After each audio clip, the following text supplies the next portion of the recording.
Hello friends, మీ శ్రీనివాస్ ఒక సరికొత్త టాపిక్తో మీ ముందుకు వచ్చాను. సదా మీ సేవలో. ఈరోజు ఒక మంచి టాపిక్ను మీ ముందుకు తీసుకొచ్చాను. మీకు నమ్మకమైన మీ రూపాయికి రూపాయి పెరిగే ఒక మంచి స్కీమ్ గురించి చెప్తాను. మనమందరం డబ్బులే సేవ్ చేసుకోవడానికి ముఖ్యంగా గోల్డ్ కొంటాము. ఓకే, గోల్డ్ ఇన్వెస్ట్మెంట్ చేయని చెప్తాం మేము. Okay, but gold from last 15 years నుండి 8% మాత్రమే పెరిగినది. బట్ ఈ 1 yearలో 40% పెరిగింది. సో గోల్డ్ పెరిగినంతగా ఈ 1 yearలో ఏది పెరగల. బట్ ఇలానే పెరుగుద్దని చెప్పలేము. పెరుగుతుంది, బట్ ఇంతకన్నా ఎప్పుడు కంటిన్యూ పెరుగుతుందని చెప్పలేము. ఓకే, బట్ గ్లోబల్ అన్సర్టెనిటీ ఉంటే మాత్రం పెరుగుతుంది. ఇన్వెస్ట్మెంట్కి మంచి అవకాశం గోల్డ్. ఇక ల్యాండ్, మన డబ్బులు పెరుగుతాయి తప్ప ల్యాండ్ పెరగదు. ల్యాండ్ యొక్క విస్తీర్ణం పెరగదు. కాబట్టి మంచి పెట్టుబడి అవకాశం ల్యాండ్. బట్ ల్యాండ్ కొనాలంటే మినిమం ఒక 50 లక్షలు ఉండాలా. నేను విలేజ్లో ఒక ఎకరం భూమి కొనాలన్నా 20 lakhs ఉండాలా. సో అంత అమౌంట్ ఉంటే కొనండి. బట్ సార్, మేము మంత్లీ ఎంప్లాయీస్ము, మాకు కొద్దిగా శాలరీస్ వస్తుంటాయి. అందులో నెలకు 2,000, 5,000, 10,000 మిగులుతాయి సార్. వీటితో మనం ఏం చేయగలము అన్న వాళ్ళకి, నేను ఈ కొద్ది అమౌంట్తో ఏం చేయగల అన్న వాళ్ళకి నేను ఒక మ్యూచువల్ ఫండ్, మీకు నమ్మకమైన ఒక మ్యూచువల్ ఫండ్ గురించి మీకు చెప్తాను. ఓకే, ఇది. ఇక ఇన్వెస్ట్మెంట్ ఆప్షన్స్ చాలా ఉంటాయి. బ్యాంక్ ఫిక్స్డ్ డిపాజిట్ ఉంటుంది. బ్యాంక్ ఫిక్స్డ్ డిపాజిట్లో మీకు ఎంత వస్తుంది? ఒక 7%, 8% వస్తుంది అనుకుందాం. ఎగ్జాంపుల్గా ఒక 1% అటు ఇటుగా ఉంటుంది. బ్యాంక్ ఫిక్స్డ్ డిపాజిట్ ఒక 7%, 8% వస్తుంది. ఇప్పుడు నేను చెప్పేది డబుల్ ప్రాఫిట్ వచ్చేది చెప్తాను. బ్యాంకుల కంటే నమ్మకమైనది, డబుల్ నమ్మకమైనది. మీరు బ్యాంకులు ఎందుకు నమ్ముతారో నేను చెప్తాను స్కీమ్. అది బ్యాంకుల కంటే డబుల్ నమ్మకము, ప్రాఫిట్ ఆల్సో డబుల్ టైం. అంటే ప్రతి డబుల్ వచ్చింది అంటే, ప్రాఫిట్ డబుల్ వచ్చిందంటే హ్యాపీనెస్కు డబుల్ వస్తుంది. సో మీ హ్యాపీనెస్ డబుల్ అయ్యే ఒక స్కీమ్ గురించి మీకు చెప్తున్నాను. మ్యూచువల్ ఫండ్స్లో ఈ మ్యూచువల్ ఫండ్స్ ఎందుకు వచ్చినాయి అంటే, స్టాక్ మార్కెట్లో ఇన్వెస్ట్ చేసిన చాలామంది కస్టమర్లు డబ్బులు పోగొట్టుకుంటున్నారన్న ఉద్దేశంతోనే government under SEBI organisation, Securities Exchange Board of India, ఇది మన డబ్బులకు కాపలాదారుడు. మిస్యూజ్ కాకుండా సెబీ కంట్రోల్ చేస్తుంది. వీళ్ళు తీసుకొచ్చిందే మ్యూచువల్ ఫండ్స్. ఓకే, ఈ మ్యూచువల్ ఫండ్స్ అనేటివి సెబీకి ముందు ఆర్బీఐ కంట్రోల్లో ఉండేది. సో ప్రజాదరణ పొందిన తర్వాత మోర్ కంట్రోల్ కోసము గవర్నమెంట్ ఏం చేసిందో ఆర్బీఐ నుండి విడదీసి సెబీ అండర్లోకి ఇచ్చేసింది మ్యూచువల్ ఫండ్స్ని, ఈవెన్ స్టాక్ మార్కెట్ను. Okay, right. ఇక నేను ఇప్పుడు మీకు చెప్పబోయేది ఏంటి అంటే, ఫుల్ బ్యాంక్ కంటే డబుల్ సెక్యూరిటీ ఉండాలి. ఒక ఫండ్ గురించి మీకు చెప్తాను. ఆ ఫండ్ నేమే banking finance sector, BFS, banking and finance sector. ఈ సెక్టార్లో మీరు డబ్బులు ఇన్వెస్ట్ చేస్తే డబుల్ నమ్మకము, డబుల్ ప్రాఫిట్. అదేంటో మీకు చెప్తాను. ఈ బ్యాంకింగ్ అండ్ ఫైనాన్స్ సెక్టార్ అంటే, ఇందులో బ్యాంక్స్ ఉంటాయి. ఓకే, ఈ ఫండ్స్లో బ్యాంక్స్ ఉంటాయి. లీడింగ్ బ్యాంక్స్ అన్నీ, పిఎస్యు బ్యాంక్స్ ఉంటాయి, ఎస్బీఐ ఉంటుంది, ఐసిఐసిఐ ఉంటుంది. టాప్ మోస్ట్ ఇండియాలో హైయెస్ట్ క్యాపిటల్స్ మనకు హెచ్డిఎఫ్సి బ్యాంక్ ఉంటుంది. అట్లాగే శ్రీరామ్ ఫైనాన్స్ ట్రక్లకు ఫైనాన్స్ చేస్తుంటుంది. జియో ఫైనాన్స్, మీకు తెలిసిందే, జియో కంపెనీ. వాళ్ళు ఈవెన్ ఇప్పుడు బ్లాక్ రాక్తో, ఒక ఫేమస్ ఇన్వెస్ట్మెంట్ ఫర్మ్ బ్లాక్ రాక్తో మ్యూచువల్ ఫండ్స్ లాంచ్ చేస్తున్నారు. దాదాపు వాళ్ళకి నుంచి ఒక 40 crores జియో యూజర్స్ ఉంటారు అనుకుంటున్న ఎగ్జాంపుల్. వాళ్ళందరికీ రీచ్ అవుతుంది జియో ఫైనాన్స్. ఎందుకంటే వాళ్ళ కస్టమర్స్ డేటాబేస్ ఉంటుంది కాబట్టి జియో ఫైనాన్స్ పెరిగే అవకాశం ఉంటుంది. తర్వాత ఇంకేముంటుందండి, మన Bajaj finance. So Bajaj finance నాకు తెలిసి అయితే నేను ఒక అరౌండ్ 2000 టైంలో కూడా నేను బజాజ్ ఫైనాన్స్ ద్వారా ఒక టీవీ కొనడం జరిగింది. సో బజాజ్ ఫైనాన్స్ ఇలాంటి ఉంటాయి. వీటికి కంట్రోల్ ఎవరు ఉంటారు? నాన్ బ్యాంకింగ్ ఫైనాన్స్కు నేను చెప్పిన శ్రీరామ్ ఫైనాన్స్ కానీ, జియో ఫైనాన్స్ కానీ, బజాజ్ ఫైనాన్స్ కానీ, ఇంకా ఫైనాన్స్ కంపెనీస్కి. తర్వాత ఈ బ్యాంకులకు కూడా అండర్ బై ఆర్బీఐ ఉంటుంది. సో ఈ ఆర్బీఐ ఉంటుందన్న నమ్మకంతోనే మనం బ్యాంకులో ఫిక్స్డ్ చేస్తాము. బ్యాంకులకు మనం ఎందుకు ఫిక్స్డ్ డిపాజిట్ చేస్తాము అంటే నమ్మకం కోసం. బ్యాంకులు దాదాపు ఫేమస్ బ్యాంక్స్ ఎప్పుడు మనకు బోర్డు తిప్పలే కాబట్టి నమ్మకం కాబట్టి మనం ఫిక్స్డ్ డిపాజిట్ చేస్తాము. ఈ ఫిక్స్డ్ డిపాజిట్ ఎంతవరకు నాకు తెలిసి ఒక 5 lakhs వరకు గవర్నమెంట్ ఉంటుంది. ఒక 5 lakhs వరకు ఒక ఇన్సూరెన్స్ ఆర్గనైజేషన్ మన సేఫ్టీ ఉంటుంది. ఈ బ్యాంకులకు ఆర్బీఐ కంట్రోల్ ఉంటుంది కదా, ఆ నమ్మకంతోనే ఒక బ్యాంకింగ్ ఫైనాన్స్ సెక్టర్ ఉంది. మీరు ఈ ఫిక్స్డ్ డిపాజిట్ కనుక నమ్మితే, ఆర్బీఐ నమ్మితే, నేను చెప్పే ఫండ్లో ఇన్వెస్ట్ చేయండి. బ్యాంకింగ్ అండ్ ఫైనాన్స్ సెక్టర్ ఈ ఫండ్స్లో ఇన్వెస్ట్ చేస్తే ఈజీగా మామూలుగా mutual funds associated AMFI means associated mutual fund of India లేదా చాలామంది అప్రూవ్డ్ ఫండ్స్ యొక్క రిజల్ట్ ఏంది 12% వచ్చింది. బట్ ఇండియన్ ఎకానమీ బాగుంది కాబట్టి ఫ్యూచర్ అంతా బాగుంటుంది కాబట్టి 15% ఈజీగా వస్తుంది అప్రాక్సిమేట్లీ గెస్సింగ్. సో బ్యాంకుల కంటే ఎక్కువ డబ్బులు వస్తున్నాయి బ్యాంకులకు. ఇక ఈ మ్యూచువల్ ఫండ్కి ఎవరు ఉంటారు? కంట్రోలర్ సెబీ ఉంటుంది. బ్యాంకులకు ఎవరు ఉంటారు? ఆర్బీఐ ఉంటుంది.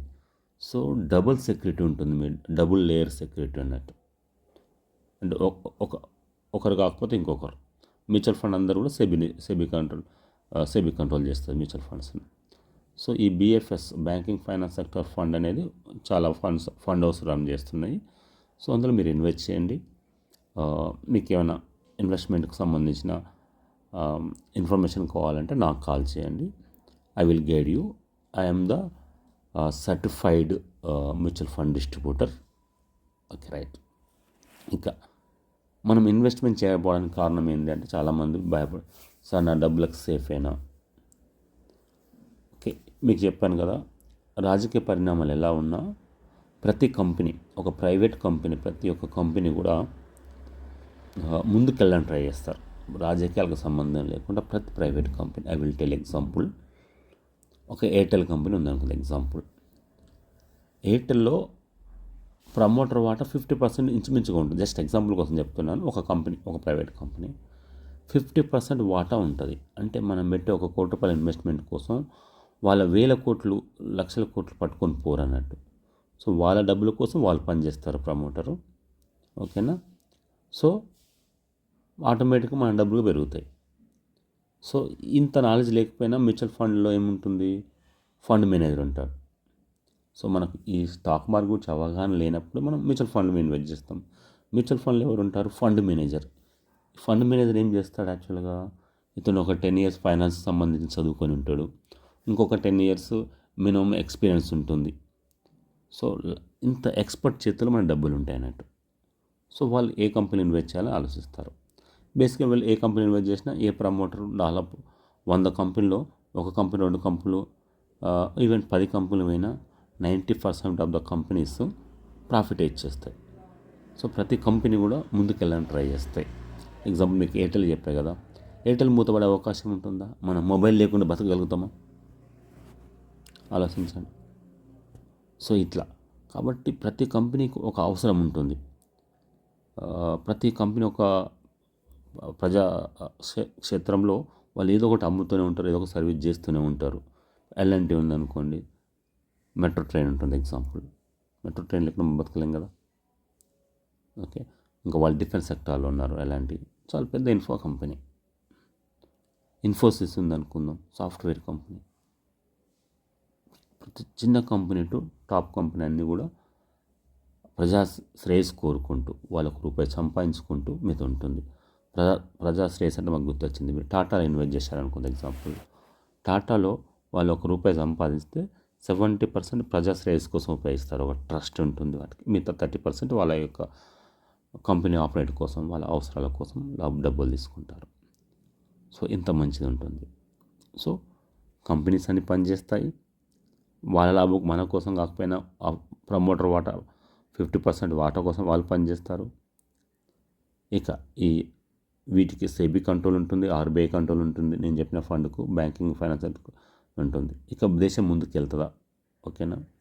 ఇండియాకు ఉన్న ఒక గొప్ప అడ్వాంటేజ్ ఏంటంటే ఇండియాలో 150 కోట్ల మంది జనాభాలో ఇంచుమించు సగం మంది యూత్ ఉన్నారు. యూత్ మీన్స్ 30 ఇయర్స్ అప్రాక్సిమేట్లీ ఉన్న 30 ఇయర్స్ అప్రాక్సిమేట్లీ యూత్ 50% ఉన్నారు. ఇది మన దేశానికి అతిపెద్ద సంపద. వీళ్ళు ఏ దేశానికి లేదు.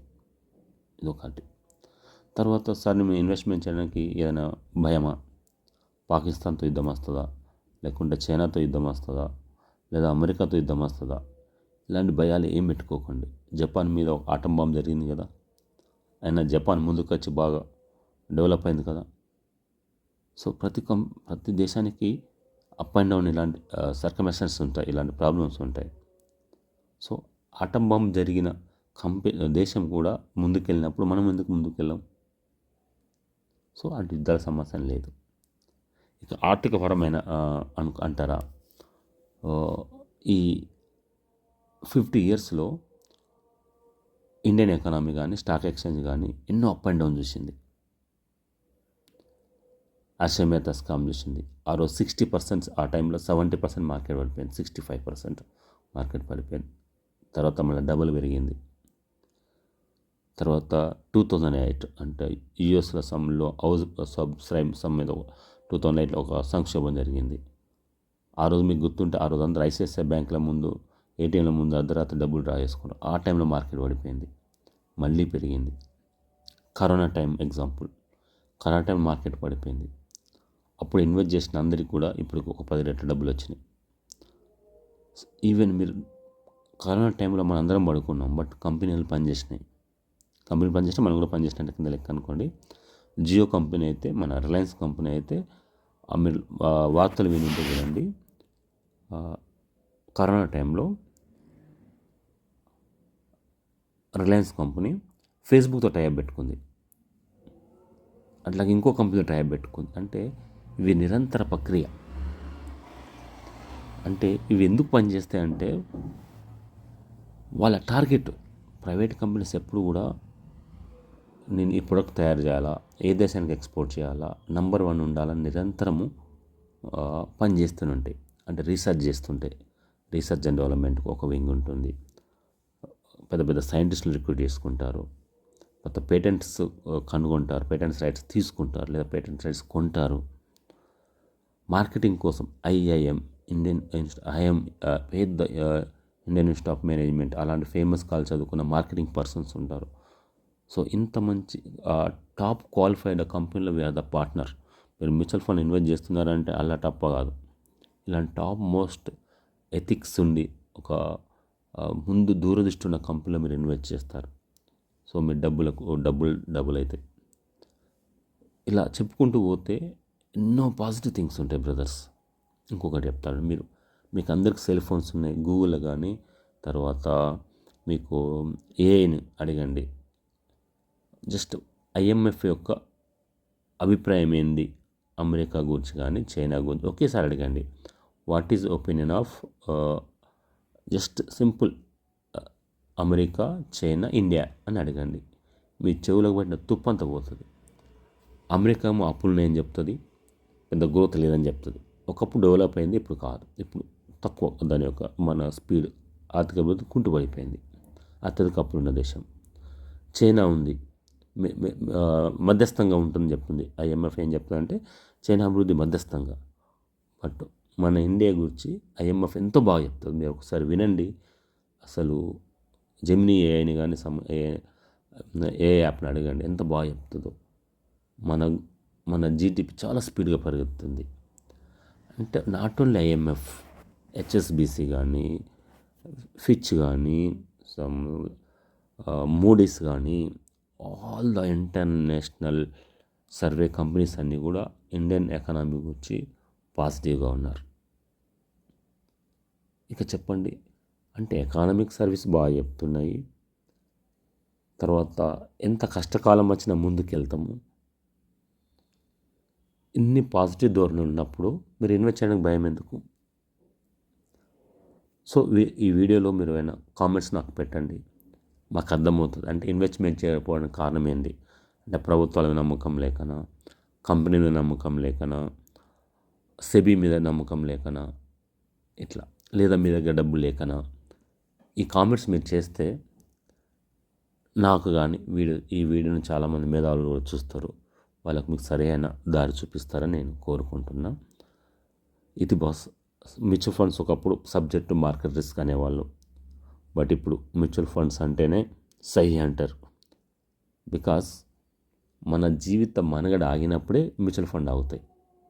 మళ్ళీ ఒకసారి చెప్తారండి, మనం ఎందుకు ఈ మ్యూచువల్ ఫండ్ పెంచాలంటే, మనం మార్నింగ్ లేవని ఏదో ఒక టూత్పేస్ట్ వాడతాం, అది ఒక కంపెనీ.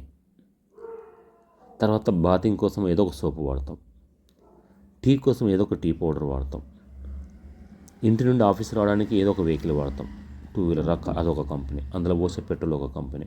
ఆఫీస్కి వచ్చినాక ఒక ఫ్యాన్ వేస్తాం, అది ఏదో ఒక electric company, Bajaj, Crompton fan వేస్తాం, ఆ పవర్ కంపెనీ ఒక వాడతాం. అంటే నిరంతరము మనం మనం మనం చేసే నిత్య జీవితంలో ఈ కంపెనీస్ ఒక పార్ట్. సో మీరు ఇన్వెస్ట్మెంట్ తీసుకెళ్ళి ఏ ఫారిన్ కంపెనీ ఇన్వెస్ట్ చేయట్లేదు, అనామూర్కి ఇన్వెస్ట్ చేయట్లేదు, నిత్యం మన జీవితంతో ముడిపడి ఉన్న కంపెనీలతో ఇన్వెస్ట్ చేస్తున్నారు. నిత్యం నాకు గుర్తు వచ్చింది, ఇప్పుడు ఆటోమేటిక్గా మన జిఎస్టీ రేట్ తగ్గించింది గవర్నమెంట్. ఈ జీడిపి వల్ల ఏమవుతుందంటే, జిఎస్టీ రేట్ తగ్గడం వల్ల ఏంటంటే సగటు మనిషి ఇంకెక్కువగా ఉంటారు. తర్వాత కొంత మిగులుతుంది అనుకోండి సేవింగ్స్, ఆ మనీని మీరు ఇన్వెస్ట్ చేసుకోవచ్చు. ఏ విధంగా చూసినా ప్రపంచం, నాకు ఎటు చూసినా చుట్టూ సరౌండింగ్స్ మొత్తము పాజిటివ్ ఫ్యాక్టర్స్ కనబడుతున్నాయి, ఏ ఒక్కటి కూడా నెగిటివ్ ఫ్యాక్టర్ లేనే లేదు. సో ఇన్వెస్ట్ చేయడానికి ఇది ఒక అమృత కాలం, ఇన్వెస్ట్మెంట్ చేయడానికి ఇది ఒక అమృత కాలం అని చెప్పొచ్చు, మంచి శుభ సందర్భం. ఇక మ్యూచువల్ ఫండ్లో నేను ఎవరిని, నా పాత్ర ఏంది అని చెప్పడానికి, నేను ఒక 2 ఇయర్స్ నుండి స్టాక్ మార్కెట్ ఇన్వెస్ట్ చేస్తున్నా. అందులో ఎంతో నేర్చుకున్నాను, చాలా మీకు ముందు గర్వంగా చెప్తున్నాను. 2 ఇయర్స్లో డైలీ ఒక 2 అవర్స్ నేను వింటూనే ఉంటాను, ఏదో ఒకటి ఇన్ఫర్మేషన్ సేకరిస్తాను, నేర్చుకుంటాను, తెలుసుకుంటాను. నాకు స్టాక్ మార్కెట్లో ఇన్వెస్ట్ చేసేవాడిని. ఈ స్టాక్ అప్ అండ్ డౌన్ చూసిన తర్వాత ఎమోషన్ కంట్రోల్ చేసుకోపోయాను. మంచి మంచి కంపెనీ షేర్స్ నేను అమ్మిన. ఎగ్జాంపుల్, బాష్ అనే కంపెనీ షేర్ను నేను 23,000 కొని 27,000 అమ్మిన 1.5 year బ్యాక్. మళ్ళీ 29,000 31,000 అమ్మిన. చాలా పెరిగింది కదా అని నేను అమ్మేసిన, అది ఇప్పుడు 40,000 ఉంది. ఇట్లా ఎమోషన్స్ కంట్రోల్ చేసుకోము. బట్ ఇక్కడ మ్యూచువల్ ఫండ్లు ఏం చేస్తారంటే, మ్యూచువల్ ఫండ్ మీద అతనికి తెలుస్తుంది ఆ స్టాక్ ఎంత రేట్ దాకా వెళ్తుంది, పడిపోతే ఎంత పడిపోతుంది, ఎలా ఎగ్జిట్ కావాలి ఆయనకు తెలుసు ఏ టైంలో. సో అలా నేను మ్యూచువల్ ఫండ్ గురించి తెలుసుకోవడం జరిగింది. నేను తెలుసుకున్న తర్వాత నాకు ఒక క్యూరియాసిటీ ఉండే, నేను ఎంతవరకు తెలుసుకున్నా, నేను పర్ఫెక్టేనా అని అనుకొని ఒక ఇంట్రెస్ట్తో మ్యూచువల్ ఫండ్ ఎగ్జామ్ వచ్చి రాసిన.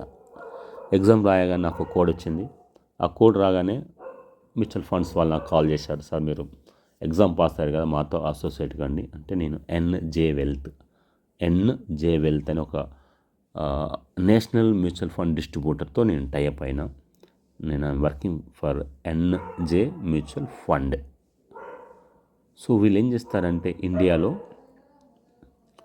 ఒక 50-70% మార్కెట్ వాటా వీళ్ళది అంటారు. ఫర్ ఎగ్జాంపుల్ ఇవాళ 100 కోట్లు వచ్చినాయి అనుకుందాం ఇండియాకు మ్యూచువల్ ఫండ్కు, ఇందులో 25 to ఆల్మోస్ట్ ఒక 50-70% వాటా వీళ్ళదే వస్తుంది అన్నట్టు.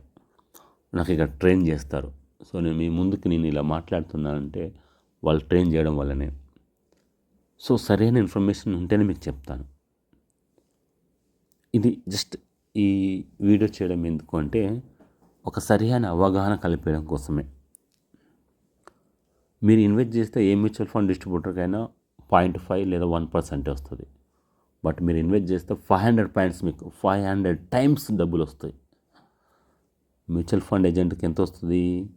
0.5 లేదా 1% వస్తుంది కమిషన్ అతనికి. బట్ ఇన్వెస్ట్ చేసిన వాళ్ళందరికీ 500 టైమ్స్ కంటే ఎక్కువ వస్తుంది. 500 టైమ్ ఎందుకు చెప్తున్నా అంటే సెన్సెక్స్ స్టార్ట్ అయిన 45 ఇయర్స్ బ్యాక్, సెన్సెక్స్ స్టార్ట్ అయినప్పటి నుండి ఇప్పటి వరకు 820 టైమ్స్, 820 టైమ్స్ పెరిగింది బాస్ 45 ఇయర్స్లో. అంటే 45 ఇయర్స్ జరిగిన గ్రోత్ ఒకంత లెక్క, ఇప్పుడు జరగబోయే 15 సంవత్సరాల ఒక లెక్క. అంటే ఇంత టైమ్స్ రాబోయే 15 సంవత్సరాల్లో మీ డబ్బులు చాలా పెరుగుతాయి. ఇలా ఉంటుంది. సో నాకు అర్హత ఉండి నేను మీకు చెప్తున్నాను, నేను నేర్చుకున్నది తెలుసుకున్నది చెప్తాను. ఇది జస్ట్ అవగాహన కోసం అనుకో, మీరు తెలుసుకోండి. మీకు దగ్గరగా ఉన్న ఒక మ్యూచువల్ ఫండ్ డిస్ట్రిబ్యూటర్ని కలవండి.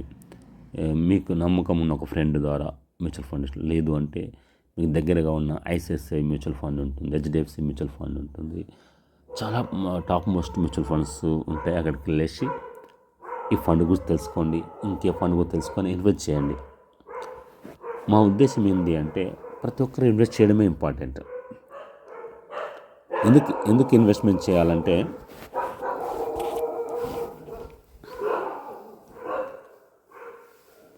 ప్రతిరోజు ఒకప్పుడు ఛాయ్ ఎంత ఉండేది? ఒక 95 టైంలో ఒక టీ ₹1 ఉండేది. ఛాయ్ ఎంత? ₹1 ఉండేది. ఇప్పుడు ఎంత ఉంది? 10-12 రూపాయలు ఉంది ఛాయ్. సో ఛాయ్ రేట్ పెరిగిందంటే ఇన్ఫ్లేషన్ వల్ల. మన ఇండియాలో ఇన్ఫ్లేషన్ ఇంచుమించు 4-6% ఉంటుంది. ఈ ఇన్ఫ్లేషన్ రేటును బీట్ చేయాలంటే, అంటే వస్తువుల రేట్లు పెరుగుతుంటాయి కదా, అట్లా దాన్ని బీట్ చేయాలంటే మీరు ఇన్వెస్ట్ చేయాలి. బ్యాంకులో ఫిక్స్డ్ ఎంత వస్తుంది? 7-8%. పెద్దగా లాభం ఉండదు. సో ఈవెన్ బంగారం కానీ రియల్ ఎస్టేట్ కానీ వాటికంటే ఎక్కువ ఈ స్టాక్ మార్కెటే పెరిగింది. మీరు అనాలిసిస్ చేసి చెప్తున్నాను, మీరు గూగుల్ చేయండి. ఫ్రమ్ లాస్ట్ 100 ఇయర్స్లో గోల్డ్ పెరిగింది 700 టైమ్స్ 100 ఇయర్స్లో. బట్ 45 ఇయర్స్లో స్టాక్ మార్కెట్ 820 టైమ్స్, అంటే డబుల్ పెరిగింది గోల్డ్ కంటే. ఈవెన్ రియల్ ఎస్టేట్స్ కంటే, అనాలిసిస్ కంటే, రియల్ ఎస్టేట్ కంటే స్టాక్ మార్కెటే పెరిగింది. నాట్ ఓన్లీ ఇన్ ఇండియా, వరల్డ్లో అన్ని కంట్రీస్లో ఎక్కువ majority of time stock market పెరిగింది. సో ఇంత మంచి అవకాశం ఉన్నప్పుడు మీకు ఇన్వెస్ట్ చేయడం చాలా ఈజీ నేను నమ్ముతున్నాను. ఇక నేనేం చెప్తున్నానంటే ఒక గ్రాడ్యుయేట్ ఎగ్జాంపుల్, ఇప్పుడు ఒక గ్రాడ్యుయేట్ అంటే 21 ఇయర్స్ గ్రాడ్యుయేట్ అయిపోతారు. వాళ్ళకి జాబ్ వచ్చింది అనుకుందాం. ఎస్పెషల్ సాఫ్ట్వేర్ ఫీల్డ్ చాలా అందరికి కూడా 50,000 ప్యాకేజ్, 1,00,000 టాప్ అట్లా ఉంది అనుకుందాం. మీరు నెలకు 15,000 కనుక దాస్తే చూడండి, మంత్లీ 15,000, 15 ఇయర్స్ దాకా ₹1,00,00,000 అవుతుంది. ఓకే, 30 ఇయర్స్కి 10 crores. గుర్తుపెట్టుకోండి, 30 ఇయర్స్కి 10 crores. ఇది మేము ఎప్పుడు కూడా కడుపు మార్చుకోమని పిసినారు చేసి పొదుపు చేయని చెప్పకు. పాసిబిలిటీస్ ఉంటేనే పొదుపు చేయండి. మీ పిల్లల మీద మీకు మంచి ప్రేమ ఉండి ఒక ప్రాజెక్టులు చేయాలనుకుంటా. ఎగ్జాంపుల్, నేను ఒక 1 week బ్యాక్ న్యూస్లో విన్నాను. ఒక 4 years పాప సమ్ చైల్డ్ ఆర్టిస్ట్ అనుకుంటా, ఆమెకు అవార్డు వచ్చింది. ప్రెసిడెంట్ గారి ద్వారా ఒక అవార్డు తీసుకుంది. అట్లాగే ఒక 10 years బాబు చెస్లో 150 మందికి సమ్ చెక్ పెడుతున్నాడంట, గిన్నిస్ బుక్ రికార్డ్ అంట. ఇలా మీ పిల్లలను కూడా బంగారు భవిష్యత్తు తీర్చిదిద్దాలనుకుంటే ఇన్వెస్ట్ చేయండి. బీదరికం అనేది మీతోనే అంతమైపోవాలనుకుంటే, చూస్తున్నారు కదా, ఇల్లు కిరాయి కట్టలేక, పిల్లల స్కూల్ ఫీజు కట్టలేక, వాళ్ళకి బట్టలు కొనేయలేక ఎంతో సతమతం అవుతున్నారు. అందుకే వీళ్ళందరికీ కూడా సరైన ప్రాపర్ నాలెడ్జ్ లేకనే. ఇట్లా మీరు ఇన్వెస్ట్ చేస్తూ పోతుంటే మీకు పక్కా డబ్బులు పెరుగుతుంటాయి. మీకు ఏం చెప్పాను చూడండి, ఇప్పుడు 15 రూల్, 15,000 15 years పే చేస్తే 1 crore. ఓకే, అదే సేమ్ 30 years పే చేస్తే 10 crore, 45 years పే చేస్తే 100 crore. సో 45 years దాకా ఉంటామంటే ఉంటాం కదా. ఒక 21 years ఉన్న ఒక గ్రాడ్యుయేట్కి జాబ్ వస్తే ఎగ్జాంపుల్ అతను 45 అంటే 65 ఇయర్స్కి వచ్చి ఆయన 100 crores చూస్తారు. అతని యొక్క పిల్లలు ఉంటారు కదా, మళ్ళీ ఇక్కడ చూడండి, అతి పిసినారి చేయాల్సిన అవసరం లేదు, కడుపు మార్చుకోవాల్సిన పాసిబిలిటీస్ ఉన్న వాళ్ళు ఇన్వెస్ట్ చేయండి. లేదా 15 years 1 crore రాగానే మీరు మళ్ళీ సిస్టమేటిక్ విత్ డ్రా ప్లాన్ చేసుకోండి. నెలకు ఒక ₹1,00,000 అట్లా 6% అంటే 56,000 తీసుకొని మిగతా అంతా ఉంచేసుకోండి. మళ్ళీ ఫండింగ్ అది ఫ్యూచర్ జనరేషన్కి పెరుగుతుంది. ఇలా కంటిన్యూ ఇన్వెస్ట్ చేసుకుంటూ వెళ్తే ఒక 60 years తర్వాత 1,000 crores వస్తుంది. 61 yearsకి వచ్చేసరికి 1,000 crore అవుతుంది. అలానే ఇంకా ఇన్వెస్ట్ చేస్తే ఎవ్రీ ఇయర్ 150 కోట్లు పైన వస్తుంది. ఇంకా నెక్స్ట్ ఇయర్ 200 కోట్లు అట్లా పెరుగుకుంటూ పోతుంది. పాసిబిలిటీస్ అవుతాయా అంటే మీరు ఒక అడుగు ముందుకేస్తే ఆటోమేటిక్గా అదే జరుగుతాయి. 15,000 నథింగ్ బాస్. చాలామంది రోడ్ల మీదకి వెళ్ళి చూస్తే కార్లు కొన్నాం కదా, అన్ని ఈఎంఐలో మినిమం 15,000 కట్టినాం కదా అంటే మీకు సీరియస్ గట్స్ ఉంటే, మీ బిగ్ డ్రీమ్ ఉంటే 15,000 అనేది ఈజీ పాసిబుల్ అవుతుంది. లేని పక్షాన నెలకు 3,000 పెట్టినా మీ డబ్బుల కొలది అంటే పిండి కొలది రొట్టె. మీరు ఎంతైతే ఇన్వెస్ట్ చేస్తున్నారో ఆ ఇన్వెస్ట్ ప్రకారం ఎంత టైం అయితే ఉంచుతారు, ఎక్కువ రోజులు ఉంచితే అంత ఎక్కువ డబ్బులు వస్తాయి. సో 1,000 కోట్లు ఇప్పుడు చూడండి బాస్, మన తాత కష్టపడ్డాడు మిగిలలే, మన నాన్న కష్టపడ్డాడు పెద్దగా మిగిలలే, మనం కష్టపడుతున్నాం. మన తాతలు రకరకాల వ్యాపారాలు జాబులు చేసారు, మన నాన్నలు రకరకాల జాబులు చేశాం, మనం రకరకాల జాబ్ చేసాం. మన బ్యాంక్ బ్యాలెన్స్ ఎంత ఉంది ఒకసారి క్వశ్చన్ చేసుకోండి. మన దగ్గర ఎంత డబ్బులు ఉన్నాయి? సో ఇది ఒక మార్గం, ఇది ఒక ఇన్వెస్ట్మెంట్ చేసుకోవడానికి ఒక ఆప్షన్. ఇలా కొంత ఇన్వెస్ట్మెంట్ ట్రై చేయండి. మీరు సంపాదించిన డబ్బులు అన్నీ ఒకే కాడ కాకుండా ఇది కూడా ఇందులో ఇన్వెస్ట్ చేసి చూస్తే సక్సెస్ అవుతారు, డబ్బులు వస్తాయి. ఎంత అని చెప్పలేం. ఇక మీరు పెట్టిన ఇన్వెస్ట్మెంట్ అమౌంట్ని బట్టి మీరు ఎంత కాలం ఉంచుతారనే దాన్ని బట్టి డిపెండ్ అవుతుంది. ఇది బాస్, ఇలా ఉంటుంది ఇన్వెస్ట్మెంట్ ఆప్షన్స్. ఒక 1,000 కోట్లు మీరు కళ్ళ ద్వారా చూడాలనుకుంటే పాసిబుల్ ఉంటుంది. 21 years జాబ్ అతని కిందకి 60 years వచ్చేసరికి అంటే 61 వచ్చేసరికి 1,000 కోట్లు అంటే 81 years మీరు బతికితే మీరు అది చూడగలుగుతారు. మీరు చూడలేకపోయినా మీ కొడుకులు బిడ్డలు వాళ్ళకి మానవాళ్ళు చూస్తారు. మీ యొక్క వారసత్వంగా అది వెళ్ళిపోతూనే ఉంటుంది. మీరే ఒక ముందడిగేసి పిల్లలకు చూపెట్టాలి. పిల్లలు చూడండి, నేను ఇంత ఇన్వెస్ట్ చేసిన, ఇంత లాభం వచ్చిందా, యాప్లో చూపిస్తుంది. మీకు యాప్లో ఉంటుంది. నేను 10 years ఇన్వెస్ట్ చేస్తున్నాను మీ పిల్లలకు. ఎందుకంటే పిల్లలు కూడా ఎప్పుడు పేరెంట్స్ నుండి నేర్చుకుంటారు మెయిన్. ఆ తర్వాత మీరు ఇన్వెస్ట్ చేసి చూపిస్తే ఆటోమేటిక్గా వాళ్ళు కంటిన్యూ చేస్తారు. ఇది బాస్, నాకు తెలిసి ఈ వీడియో ఒక్కరికి ఉపయోగపడినా చాలా ఆనందిస్తాను. ఈ వీడియోలో ఏమైనా తప్పులు ఉంటే మన్నిస్తారని కోరుకుంటున్నా. ఐఎమ్ సారీ ఏమైనా తప్పులు ఉంటే తెలిసి తెలియక. ఈ వీడియో కింద కొన్ని కామెంట్స్ పెట్టండి. మీరు ఇన్వెస్ట్మెంట్ చేయాలనుకుంటున్నారా, చేయకపోతే వద్దనుకుంటున్నారా, ఏ కారణం చేత వద్దనుకుంటున్నారో ఆ కారణం తెలిస్తే మళ్ళీ మీకు ఆ రీజన్ మీకు ఆన్సర్ చెప్పే ప్రయత్నం చేస్తాము. ఇక ఇది ఇప్పటికే చాలా ఎక్కువైంది అనుకుంటున్నా, ఎక్కువ టైం అయింది, బట్ అన్ని కరెక్ట్ ఇన్ఫర్మేషన్ ఇచ్చిన అనుకుంటా.